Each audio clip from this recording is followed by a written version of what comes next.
नमस्कार भक्तों, आप सभी का स्वागत है। आज हम सुनेंगे दशा माता व्रत की पौराणिक कथा। प्राचीन समय में राजा नल और दमयंती रानी सुखपूर्वक राज्य करते थे। उनके दो पुत्र थे। उनके राज्य में प्रजा सुखी और संपन्न थी। एक दिन की बात है कि उस दिन होली दशा थी। एक ब्राह्मणी राजमहल में आई और रानी से कहा, दशा का डोरा ले लो। बीच में दासी बोली, हाँ रानी साहिबा, आज के दिन सभी सुहागिन महिलाएं दशा माता का पूजन और व्रत करती है तथा इस डोरे की पूजा करके गले में बांधती है, जिससे अपने घर में सुख समृद्धि आती है। अतः रानी ने ब्राह्मणी से डोरा ले लिया और विधि अनुसार पूजन करके गले में बांध दिया। कुछ दिनों के बाद राजा नल ने दमयंती के गले में डोरा बांधा हुआ देखा। राजा ने पूछा, इतने सोने के गहने पहनने के बाद भी आपने ये डोरा क्यों पहना? रानी कुछ कहती, इसके पहले ही राजा ने डोरे को तोड़कर जमीन पर फेंक दिया। रानी ने उस डोरे को जमीन से उठा लिया और राजा से कहा, ये तो दशा माता का डोरा था, आपने उनका अपमान करके अच्छा नहीं किया। जब रात्रि में राजा सो रहे थे तब दशा माता स्वप्न में बुढ़िया के रूप में आई और राजा से कहा, हे राजा, तेरी अच्छी दशा जा रही है और बुरी दशा आ रही है। तूने मेरा अपमान करके अच्छा नहीं किया। ऐसा कहकर बुढ़िया यानी दशा माता अंतर ध्यान हो गई। अब जैसे तैसे दिन बीतते गए, वैसे वैसे कुछ ही दिनों में राजा के ठाट बाट, हाथी घोड़े लाव लक्षर, धन धान्य सुख संपत्ति सब कुछ नष्ट होने लगे। अब तो भूखे मरने का समय तक आ गया। एक दिन राजा ने दमयंती से कहा, तुम अपने दोनों बच्चों को लेकर अपने मायके चली जाओ। रानी ने कहा, मैं आपको छोड़कर कहीं नहीं जाऊंगी। जिस प्रकार आप रहेंगे उसी प्रकार मैं भी आपके साथ रहूंगी। तब राजा ने कहा, अपने देश को छोड़कर दूसरे देश में चले, वहाँ जो भी काम मिल जाएगा वही काम कर लेंगे। इस प्रकार नल दमयंती अपने देश को छोड़कर चल दिए। चलते चलते रास्ते में भील राजा का महल दिखाई दिया। वहाँ राजा ने अपने दोनों बच्चों को इमानत के तौर पर छोड़ दिया। आगे चले तो रास्ते में राजा के मित्र का गांव आया। राजा ने रानी से कहा, चलो हमारे मित्र के घर चले। मित्र के घर पहुंचने पर उनका खूब आदर सत्कार हुआ और पकवान बनाकर भोजन कराया। मित्र ने अपने शयन कक्ष में सुलाया। उसी कमरे में मोर की आकृति की खूंटी पर मित्र की पत्नी का हीरों जड़ा कीमती हार टिंगा था। मध्य रात्रि में रानी की नींद खुली तो उन्होंने देखा कि वो बेजान खूंटी हार को निगल रही है। ये देखकर रानी ने तुरंत राजा को जगाकर दिखाया और दोनों ने विचार किया कि सुबह होने पर मित्र के पूछने पर क्या जवाब देंगे। अतः यहाँ से इसी समय चले जाना चाहिए। राजा रानी दोनों रात्रि को ही वहाँ से चल दिए। सुबह होने पर मित्र की पत्नी ने खूंटी पर अपना हार देखा। हार वहाँ नहीं था। तब उसने अपने पति से कहा, तुम्हारे मित्र कैसे हैं जो मेरा हार चुराकर रात्रि में ही भाग गए हैं? मित्र ने अपनी पत्नी को समझाया कि मेरा मित्र कदापि ऐसा नहीं कर सकता। धीरज रखो, कृपया उसे चोर मत कहो। आगे चलने पर राजा नल की बहन का गांव आया। राजा ने बहन के घर खबर पहुंचाई कि तुम्हारे भाई भौजाई आए हुए हैं। खबर देने वाले से बहन ने पूछा, उनके हाल चाल कैसे हैं? वो बोला, दोनों अकेले हैं, पैदल ही आए हैं तथा वो दुखी हाल में हैं। इतनी बात सुनकर बहन थाली में कांदा रोटी रखकर भैया भाभी से मिलने आई।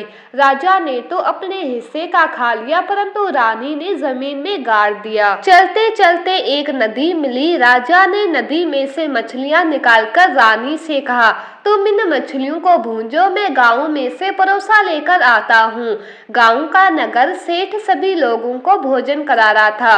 राजा गांव में गया और परोसा लेकर वहां से चला तो रास्ते में चील ने झपटा मारा तो सारा भोजन नीचे गिर गया। राजा ने सोचा कि रानी विचार करेगी कि राजा तो भोजन करके आ गया और मेरे लिए कुछ भी नहीं लाया। उधर रानी मछलियां भूंजने लगी तो दुर्भाग्य से सभी मछलियां जीवित होकर नदी में चली गई।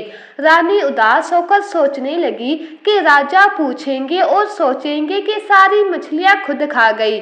जब राजा आए तो मन ही मन समझ गए और वहां से आगे चल दिए। चलते चलते रानी के मायके का गांव आया। राजा ने कहा, तुम अपने मायके चली जाओ, वह दासी का कोई भी काम कर लेना, मैं इसी गांव में कहीं नौकर हो जाऊंगा। इस प्रकार रानी महल में दासी का काम करने लगी और राजा तेली के घाने पर काम करने लगा। दोनों को काम करते बहुत दिन हो गए। जब होली दशा का दिन आया तब सभी रानियों ने सिर धोकर स्नान किया। दासी ने भी स्नान किया। दासी ने रानियों का सिर गूंथा तो राजमाता ने कहा, मैं भी तेरा सिर गूंथ दूं। ऐसा कहकर राजमाता जब दासी का सिर गूंथ ही रही थी तब उन्होंने दासी के सर में पद्म देखा। ऐसा देखकर राजमाता की आंखें भर आई और उनकी आंखों से आंसू की बूंदें गिरी। आंसू जब दासी के पीठ पर गिरे तो दासी ने पूछा, आप क्यों रो रही है? राजमाता ने कहा, तेरे जैसी मेरी भी बेटी है जिसके सिर में भी पद्म था, तेरे सर में भी पद्म है। ये देखकर मुझे उसी की याद आ गई। तब दासी ने कहा, मैं ही आपकी बेटी हूँ। दशा माता के कोप से मेरे बुरे दिन चल रहे हैं, इसीलिए यहाँ चली आई। माता ने कहा, बेटी तूने ये बात हमसे क्यों छिपाई? दासी ने कहा, माँ मैं सब कुछ बता देती तो मेरे बुरे दिन नहीं कटते। आज मैं दशा माता का व्रत करूंगी तथा उनसे गलती की क्षमा याचना करूंगी। अब तो राजमाता ने बेटी से पूछा, हमारे जमाई राजा कहाँ है? बेटी बोली, वो इसी गांव में किसी तेली के घर काम कर रहे हैं। अब गांव में उनकी खोज कराई गई और उन्हें महल में लेकर आए। जमाई राजा को स्नान कराया, नए वस्त्र पहनाए और पकवान बनाकर उन्हें भोजन कराया गया। अब दशा माता के आशीर्वाद से राजा नल और दमयंती के अच्छे दिन लौट आए। कुछ दिन वहीं बिताने के बाद अपने राज्य जाने को कहा।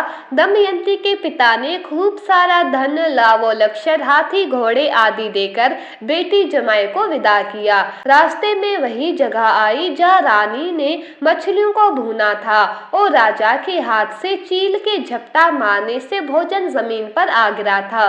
तब राजा ने कहा, तुमने सोचा होगा कि मैंने अकेले भोजन कर लिया होगा, परंतु चील ने झपटा मारकर गिरा दिया था। अब रानी ने कहा, आपने सोचा होगा कि मैंने मछलियां भूनकर अकेले खा ली होगी, परंतु वो तो जीवित होकर नदी में चली गई थी। चलते चलते अब राजा की बहन का गांव आया। राजा ने बहन के यहाँ खबर भेजी। खबर देने वाले से पूछा कि उनके हाल चाल कैसे है।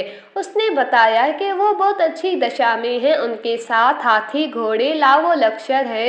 ये सुनकर राजा की बहन मोतियों की थाल सजा कर लाई। तभी दमयंती ने धरती माता से प्रार्थना की और कहा, माँ आज मेरी इमानत मुझे वापस दे दो। ये कहकर उस जगह को खोदा जहाँ कांदा रोटी गाड़ दिया था। खोदने पर रोटी तो सोने की और कांदा चांदी का हो गया। ये दोनों चीजें बहन की थाली में डाल दी और आगे चलने की तैयारी करने लगे। वहां से चलकर राजा अपने मित्र के घर पहुंचे। मित्र ने उनका पहले के समान ही खूब आदर सत्कार और सम्मान किया।